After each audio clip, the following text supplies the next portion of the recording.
बिस्मिल्लाहिर्रहमानिर्रहीम। अस्सलाम वालेकुम। रिश्ते निभाते निभाते इंसान टूट क्यों जाता है? इंसान मायूस क्यों हो जाता है? उदास क्यों हो जाता है? एक शख्स जो अपना 100% रिश्तों में दे रहा है, वो उदास क्यों है? उसका दिल क्यों टूट जाता है? वो तन्हाई में बैठकर आंसू क्यों बहाता है? इसी के ऊपर आज हमने बात करनी है। देखिए, रिश्तों के मामले में ना कुछ बातें आज हमने समझनी है। सबसे पहली बात तो ये है कि हमने ज़्यादा उम्मीदें नहीं लगानी। ये जो हम लोगों से उम्मीदें लगा लेते हैं, अपनों से उम्मीदें लगा लेते हैं, ज़्यादा लगा लेते हैं, और जब ये उम्मीदें पूरी नहीं होती तो हम उदास हो जाते हैं, मायूस हो जाते हैं, रोने लग जाते हैं, आंसू बहाते हैं। ये तमाम चीज़ें फिर होती है। इसका मेन रीज़न उम्मीदें लगाना है। तो हमने उम्मीदें नहीं लगानी।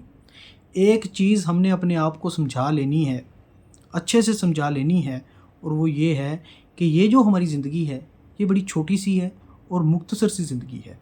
और मुख्तसर सी ज़िंदगी में मुख्तसर से काम किए जा सकते हैं। सबको खुश नहीं रखा जा सकता, सबको खुश नहीं किया जा सकता।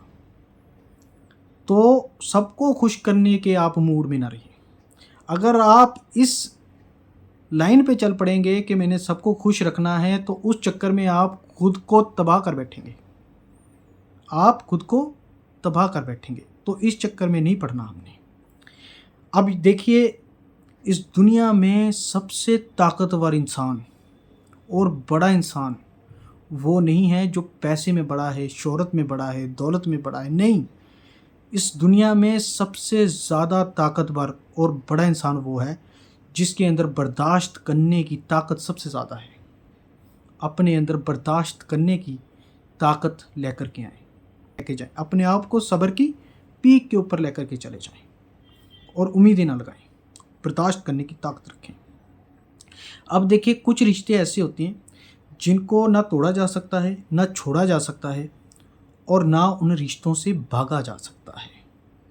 अब ये ऐसे रिश्ते होते हैं जिनको हमने रखना ही होता है। इसलिए अब मैं आपको एक फार्मूला बताता हूँ, क्योंकि ये वो रिश्ते हैं जिनको ना तोड़ा जा सकता है, ना छोड़ा जा सकता है। आपने इन रिश्तों के अंदर केयर डाल देनी है। क्या डाल देनी है? केयर। आपने इन रिश्तों के अंदर केयर डाल देनी है और उम्मीदें कम रखनी है, उम्मीदें नहीं लगानी, और डिस्टेंस को मेंटेन करके रखना है। किसी के इतना भी करीब नहीं होना कि आपको बाद में अफसोस हो और आप उम्मीदें लगाएं। ठीक है, तो उनसे जो है आप डिस्टेंस बना लें, उनकी केयर करें, क्योंकि वो इम्पोर्टेंट रिश्ते हैं। वो आपके अपने हैं। वो आपकी सास हो सकती है, वो आपका हस्बैंड हो सकता है, वो आपके ससुर हो सकते हैं। ठीक है, तो उनकी आपने केयर करनी है, लेकिन डिस्टेंस को भी आपने मेंटेन करके रखना है और उम्मीदें नहीं रखनी। जब आप इस लेवल पे आकर के सोचेंगे और अपने आप को समझाएंगे कि मैंने ये इस पैटर्न पे चलना है, तो आपकी ज़िंदगी में सुकून आ जाएगा। आप दुखी नहीं होंगे, आप अपसेट नहीं होंगे, आप मायूस नहीं होंगे। आपको पता है कि आपकी ज़िंदगी मुख्तसर है, और मुख्तसर सी ज़िंदगी में सबको खुश नहीं किया जा सकता। आप सबका तहे दिल से बहुत बहुत शुक्रिया।